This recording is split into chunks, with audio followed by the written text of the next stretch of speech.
Hello students, आप सबका स्वागत है हमारे चैनल एप्टीट्यूड स्टडीज़ 2.0 में।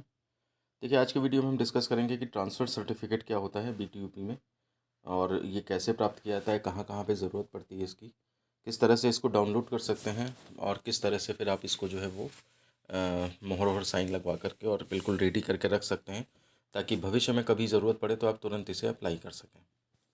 देखिए, board of technical education Uttar Pradesh Lucknow, ये आपका ये है, पूरा लोगो बन के आता है इस पर और ये ट्रांसफ़र सर्टिफिकेट होता है। सबसे पहले बात कर लेते हैं कि जैसा कि नाम से ही पता लग रहा है इसका मतलब क्या है। ट्रांसफ़र सर्टिफिकेट मतलब अगर आप एक इंस्टीट्यूट से दूसरे इंस्टीट्यूट में ट्रांसफ़र हो रहे हैं, ठीक है ना, लेकिन आपका डिपार्टमेंट नहीं बदल रहा है, तो उस केस में ट्रांसफ़र सर्टिफिकेट से आपका काम चल जाता है।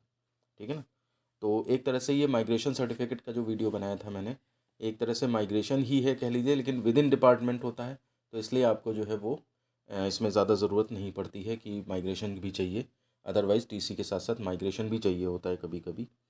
तो जैसे मान लिया, सपोज़ करिए छोटी क्लास में एग्जांपल दें, अगर हमें मान लिया सीबीएसई बोर्ड से कोई बच्चा यूपी बोर्ड में जा रहा है ना, या फिर महाराष्ट्र बोर्ड से महाराष्ट्र से यूपी में आ रहा है, स्टेट चेंज हो रहा हो, तो ऐसी सिचुएशन में भी कभी कभी माइग्रेशन मांग लिया जाता है।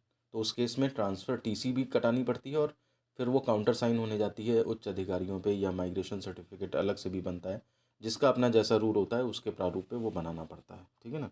तो ट्रांसफ़र सर्टिफिकेट में लैंग्वेज लगभग वही होती है जो माइग्रेशन सर्टिफिकेट में होती है।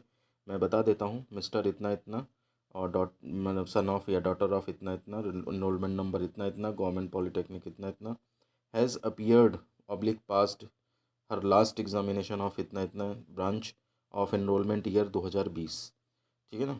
गवर्नमेंट इतना इतना has no objection in her taking admission in any other university institution. उसको कोई आपत्ति नहीं है बोर्ड को, ठीक है ना, और मतलब कॉलेज को, कि कोई ड्यूज़ वगैरह ना दिए हों या कुछ इस तरह की चीज़ें हैं, तो इसको कोई आपत्ति नहीं है। और यहाँ पे इश्यूड बाई में प्रिंसिपल और कॉलेज का नाम होता है। यहाँ पे आप अपना मोहर, मतलब अपनी नहीं, प्रिंसिपल की मोहर लगवा के कॉलेज में जा कर के मोहर लगा के साइन करवा लेंगे, तो ये बिल्कुल कंप्लीट हो जाएगा डॉक्यूमेंट। डेट ऑफ इश्यूंस जो है 27 नवंबर 2024 है। ठीक है ना। तो इसमें यह है कि अब यहाँ पर हम बात कर लेते हैं कि ये कहाँ से मिलेगा आपको। क्या कॉलेज में जाएं और सीधे मांगें तो वो मिल जाएगा? तो ऐसा नहीं होता है। इसमें आपको ये है कि ऑनलाइन सिस्टम कर दिया गया है पूरा। आप कॉलेज में जाके बात भी करेंगे तो वहाँ पे किसी प्रारूप में ये नहीं बताया जाएगा, वहाँ बस इतना ही बताया जाएगा कि ऑनलाइन अप्लाई करो, उसका प्रिंट निकाल के लेके आओ। अब बात आती है ये ऑनलाइन कैसे अप्लाई किया जाएगा। तो ऑनलाइन अप्लाई करने के लिए आपको क्या करना पड़ता है, जो ई सेवा जनहित पोर्टल है, ये आपको कहाँ मिलेगा? तो btup.ac.in जो वेबसाइट है, जिसका यूज़ आपने पूरे 3 साल डिप्लोमा करते हुए किया होगा बहुत ज़्यादा, उसी के अंदर ये ऑप्शन होता है, उसके थ्रू अप्लाई करना पड़ता है। अब आप कैसे करोगे अप्लाई? तो इसके इसी वीडियो के जिसमें ये बात चल रही है, इसी वीडियो के डिस्क्रिप्शन में मैंने उन वीडियोज़ के लिंक दे रखे हैं जो आपके जनहित सेवा गारंटी से रिलेटेड वीडियोज़ हैं, कि आपको अगर उसमें पहली बार जा रहे हैं तो उसमें पासवर्ड कैसे सेट करना होता है। ठीक है ना। या पासवर्ड बहुत दिन हो जाते हैं, पासवर्ड भूल जाते हैं, वैसे तो पासवर्ड आपको किसी डायरी पे लिख के रखने चाहिए। ठीक है ना। इसका इसका नहीं करना चाहिए कि मोबाइल में ही सेव कर लिया या कॉन्टैक्ट में सेव कर लिया, है ना, या तो ये कभी मोबाइल गया तो आपके सारी चीज़ें चली जाती हैं। जो पुराना मेथड है कि एक डायरी लो, उस पर सब लिखते जाओ, अपने पासवर्ड, अपनी बातें सारी जो इस तरह की हैं, तो वो जो है अब डायरी खो जाए वो एक अलग बात है, फ़ोन भी खो जाए, डायरी भी खो जाए, सब वो तो एक अलग बात है, लेकिन जनरली जो है वो इस तरह से करके रखना चाहिए। तो पासवर्ड अगर भूल गए तो नया पासवर्ड कैसे सेट करेंगे, उसका लिंक नहीं मिलता है बच्चों को, तो वो भी हमने जो है डायरेक्ट लिंक एक वीडियो में दे रखा है।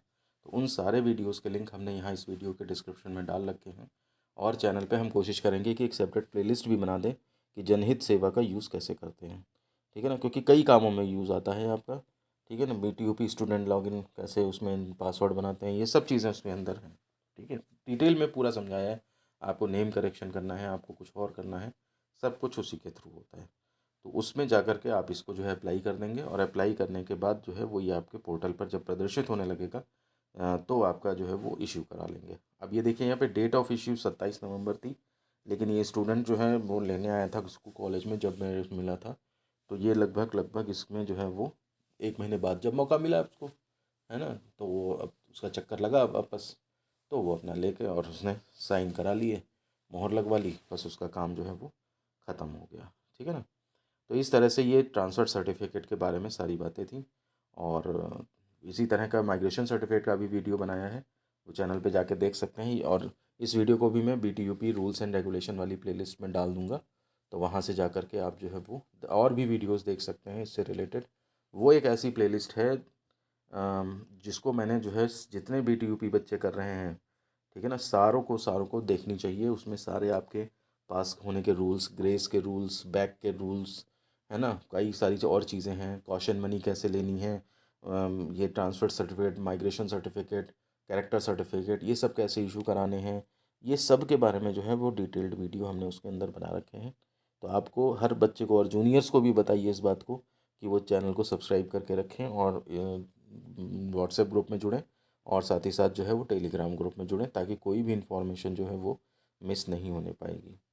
तो मतलब ये है कि मैं इसी चीज़ को बोलता रहता हूँ हमेशा कि आप जिस किसी को भी फॉलो करते हैं, मान लीजिए जिस किसी चैनल को फॉलो करते हैं या जिस किसी टीचर को फॉलो करते हैं जो इस तरह की इन्फॉर्मेशन देते हैं, आप पूरा फॉलो करें, ठीक है ना।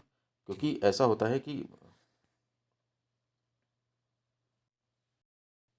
हम्म, क्योंकि ऐसा होता है कि आप लोग जैसे हेडिंग देख के सुन लेते हो कि हाँ ये वीडियो इस बारे में है, लेकिन बोलते बोलते बीच में कौन से आपके बात काम की आ जाएगी आपको पता नहीं रहता।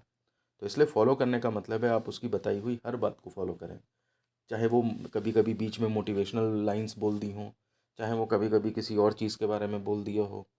पहले ही कैटेगरी बना लेना कि नहीं जी मेरे ये काम का नहीं है, ये बिल्कुल गलत बात है। आपको जो है उससे रिलेटेड जो है जितने भी वीडियोस हैं, अब जैसे मान लिया सपोज़ करिए जॉब का वीडियो है, कोई बच्चा फर्स्ट ईयर में कहे कि मैं मेरे को क्या मतलब जॉब से, अभी तो मेरे को 2 साल पड़े हैं। नहीं, आपका जो है जॉब कौन सी लेनी है, किस तरह की तैयारी करनी है, उसका काम आपको जैसे जिस दिन आपने डिप्लोमा में एडमिशन लिया उसी दिन से आपका काम शुरू हो जाता है वो चीज़।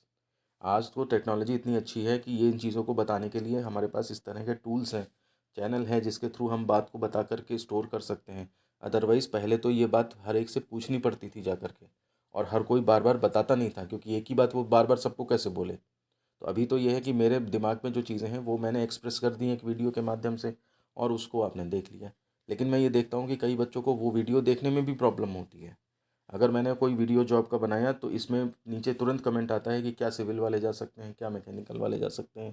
भाई जब वीडियो को खोल के अंदर देखेंगे आप तो आपको खुद ही पता लग जाएगा किस किस ब्रांच के लिए है। लेकिन उनके पास समय इतना नहीं है कि वो हमसे भी ज़्यादा बिजी हैं कि उनके पास मतलब वो देखने का समय नहीं रहता है। तो मैं ये सोच रहा हूँ कि ये बातें थोड़ा कड़वी लग सकती हैं आपको, लेकिन ये सत्यता यही है कि आप जो है अपने लिए भी वो टाइम देना नहीं चाहते हैं उसमें, ठीक है ना। कई बच्चे इस तरह की वो कोशिश करते हैं कि सब कुछ ऊपर लिख दो, किसके लिए किसके ये वो, ये पॉसिबल नहीं हो पाता है हर चीज़ के लिए। और बाद में उसके वीडियो बनाने के बाद में अगर आप शाम को देखते हैं, फिर उसके बाद 4 घंटे बाद देख रहे हैं, फिर आप पूछते हैं क्वेश्चन कि इसमें ये था वो था, तो वो उसके लिए फिर हमें टाइम बीत चुका होता है, हम किसी दूसरे कार्य में आगे बढ़ चुके होते हैं। तो उस तरह से फिर उसके बाद उसको देख के खोल के फिर आपको वो इन्फॉर्मेशन उसी में गैदर करके देना बहुत ही मुश्किल काम होता है। तो इसलिए फिर ऐसे कमेंट्स को हमें छोड़ना पड़ता है बस लाइक करके। तो इसलिए आप लोग जो है इन चीज़ों का ध्यान रखें। जैसे ही वीडियो कोई रिलीज़ होता है आप लोग तुरंत उसे देखें, और उसके बाद जो है वो जो डिसीज़न लेना है, हाँ उसी टाइम अगर आप पूछेंगे कमेंट में थोड़े से 1-2 घंटे तक तो याद रहती है बातें, अदरवाइज़ फिर बाद में, क्योंकि गलत इन्फॉर्मेशन देना इससे बेटर है कि नहीं दें इन्फॉर्मेशन, ठीक है ना। आपने कुछ भी बोला, हमने कुछ भी आंसर दे दिया, पता लगा वो मिस्टेक हो तो वो आपका कोई नुकसान हो जाए, तो इसलिए जो श्योर एंड सर्टेन बिल्कुल 100% श्योर होंगे हम उसी पे करेंगे। अदरवाइज़ नहीं तो मैं, हाँ, आपने देखा होगा कई बार आंसर जो है कमेंट का शायद करके दे देता हूँ कि शायद ऐसा है, शायद ऐसा। तो इसका मतलब यही है कि उस समय मैं 100% श्योर नहीं होता हूँ। चलिए खैर, भावनाओं में बह के मैं कुछ बोल गया हूँ उल्टा सीधा, तो कोई बात नहीं, ठीक है ना। तो चलिए फिर इस वीडियो को फिर यहीं पे ख़त्म करते हैं, और मिलते हैं आपसे ऐसी किसी नेक्स्ट वीडियो में। धन्यवाद।